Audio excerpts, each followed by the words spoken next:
Kisah Nabi Yusuf alaihi salam, tuduhan palsu kepada Bunyamin. Kisah ini disebutkan dalam Al-Quran, Surat Yusuf ayat 63 hingga 81. Setelah terjadi perdebatan panjang antara kakak-kakak Yusuf dengan Nabi Yakub, akhirnya dengan berat hati beliau mengizinkan Bunyamin turut serta dalam perjalanan menuju Mesir.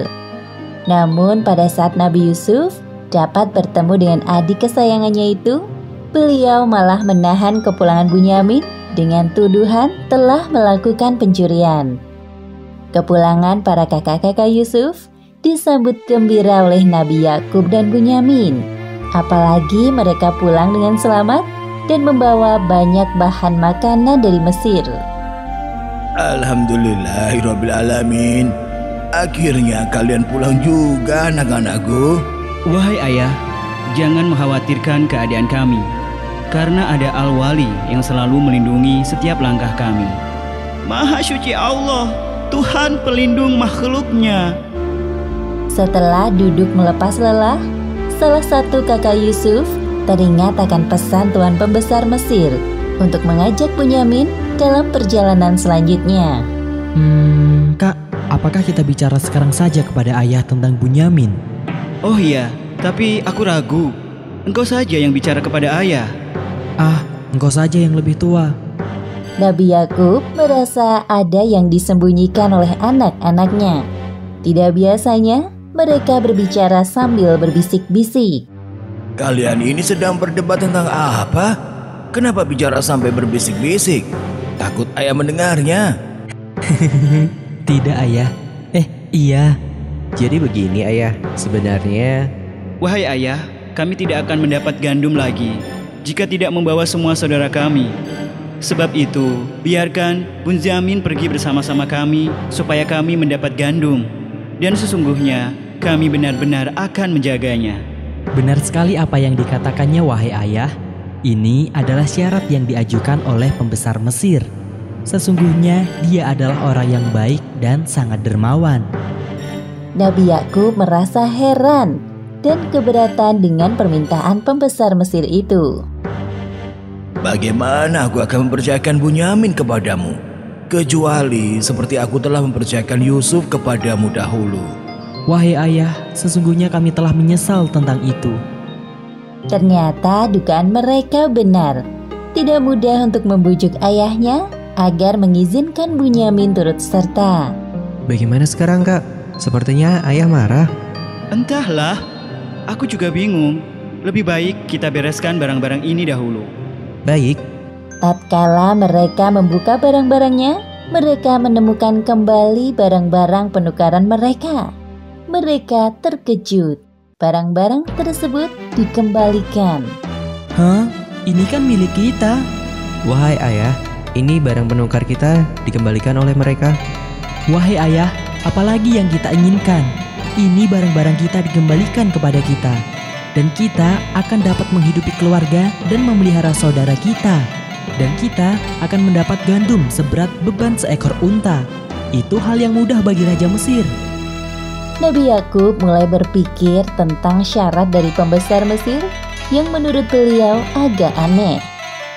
Aku sekali-sekali tidak akan melepaskan Bunyamin pergi bersama-sama kamu sebelum kamu memberikan kepadaku janji yang teguh atas nama Allah bahwa kamu pasti akan membawanya kepadaku kembali, kecuali jika kamu dikepung musuh. Allah adalah saksi terhadap apa yang kita ucapkan ini. Terima kasih atas izinmu, wahai ayah. Setelah beberapa minggu, persediaan makanan keluarga Yakub mulai menipis. Sekarang waktunya kakak-kakak Yusuf kembali pergi ke Mesir untuk mendapatkan gandum. Hai anak-anakku, janganlah kamu bersama-sama masuk dari satu gerbang, dan masuklah dari pintu-pintu gerbang yang berlain-lain. Baik ayah, akan kami laksanakan sesuai perintahmu. Sesampainya di istana kerajaan, seperti yang disebutkan dalam Al-Quran, Surat Yusuf ayat 68. Dan tatkala mereka masuk menurut yang diperintahkan ayah mereka, maka cara yang mereka lakukan itu tiadalah melepaskan mereka sedikit pun dari takdir Allah. Wahai Yusuf, rombongan dari Kan'an telah datang. Aku hitung jumlah mereka ada 11 orang. Bagus sekali. Sambut mereka dan berikan hidangan yang lezat, serta tempatkan mereka di tempat peristirahatan yang layak. Baik, akan segera kami laksanakan. Silakan masuk tuan-tuan rombongan dari Kan'an. Sebentar lagi tuan besar kami akan datang menemui kalian. Tunggu sebentar di sini. Wah, ini sungguh mewah. Terima kasih wahai pengawal. Selamat datang para rombongan dari Kan'an. Telah lama kami menunggu kedatangan kalian. Sepertinya persediaan makanan kalian telah menipis. Benar sekali, wahai tuan. Sebelumnya kami sangat berterima kasih dan tersanjung dengan penyambutan ini. Ini bukan apa-apa. Silakan dinikmati makanannya. Sembari menunggu para pengawal kami menyiapkan gandum, bersantailah di ruangan ini. Terima kasih banyak wahai tuan. Ketika kakak-kakak Yusuf asyik menikmati makanan dan melepas lelah, Nabi Yusuf mendekati Bunyamin. Bisa aku bicara denganmu sebentar? Bunyamin mengikuti Yusuf keluar dari ruangan itu tanpa ada orang lain yang menyadari. Sesungguhnya aku ini adalah saudaramu, wahai Bunyamin. Hah? Tidak mungkin. Apakah engkau Yusuf? Ya, benar. Aku Yusuf, kakak kandungmu yang dianggap mereka telah meninggal dunia. Wahai Yusuf, engkau masih hidup. Alhamdulillahirrabbilalamin. Mereka berdua melepaskan kerinduan yang mendalam. Oh iya, keberadaanku ini masih rahasia. Jadi jangan engkau beritahukan pada yang lain. Baik. Kemudian Nabi Yusuf telah mengatur strategi untuk menahan Bunyamin agar tidak ikut pulang bersama kakak-kakaknya. Hal tersebut tentu telah diketahui oleh Bunyamin. Wahai Tuan Besar, tiba saatnya kami untuk pamit. Terima kasih banyak atas jamuan makanan yang... Hai kafilah, sesungguhnya kamu adalah orang-orang yang mencuri. Hah? Jangan menuduh sembarangan. Barang apakah yang hilang? Kami kehilangan piala raja, dan siapa yang dapat mengembalikannya akan memperoleh bahan makanan seberat beban unta. Dan aku menjamin terhadapnya. Demi Allah, sesungguhnya kamu mengetahui bahwa kami datang bukan untuk membuat kerusakan di negeri ini, dan kami bukanlah orang-orang yang mencuri. Tapi apa balasannya jikalau kamu betul-betul pendusta? Balasannya ialah pada siapa diketemukan barang yang hilang dalam karungnya, maka dia sendirilah balasannya tebusannya. Baiklah kalau begitu, sesuai permintaanmu, aku akan memeriksa barang bawaan kalian. Seperti yang disebutkan dalam Al-Quran, Surat Yusuf ayat 76. Maka mulailah Yusuf memeriksa karung-karung mereka sebelum memeriksa karung saudaranya sendiri. Kemudian dia mengeluarkan piala raja itu dari karung saudaranya. Demikianlah kami atur untuk mencapai maksud Yusuf. Hah? Ya, benda itu yang sedang kami cari. Iya benar. Jika ia mencuri, maka sesungguhnya telah pernah mencuri pula saudaranya sebelum itu.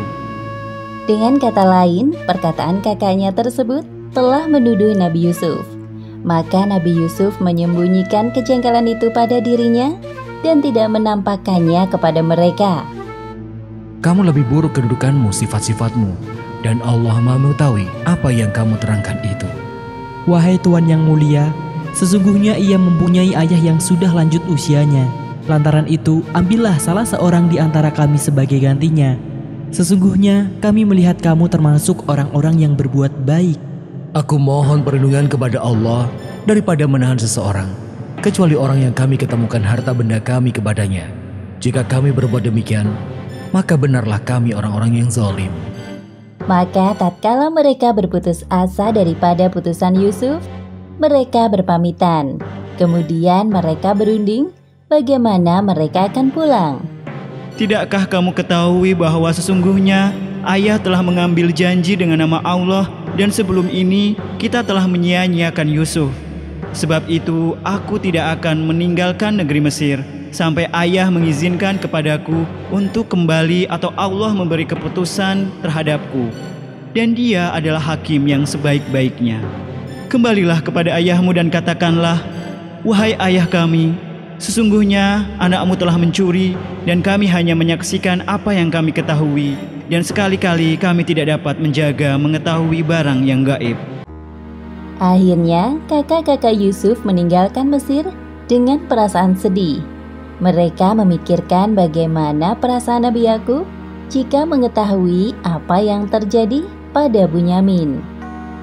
Demikianlah akhir kisah tuduhan palsu kepada Bunyamin. Hikmah yang dapat kita ambil dari kisah ini: pertama, akibat dari sikap bohong adalah kita tidak dipercaya lagi oleh orang lain. Dan kedua, jangan suka menjelek-jelekan saudara kita, karena hal tersebut sama halnya dengan makan bangkai saudara kita sendiri. Wallahu a'lam bishawab.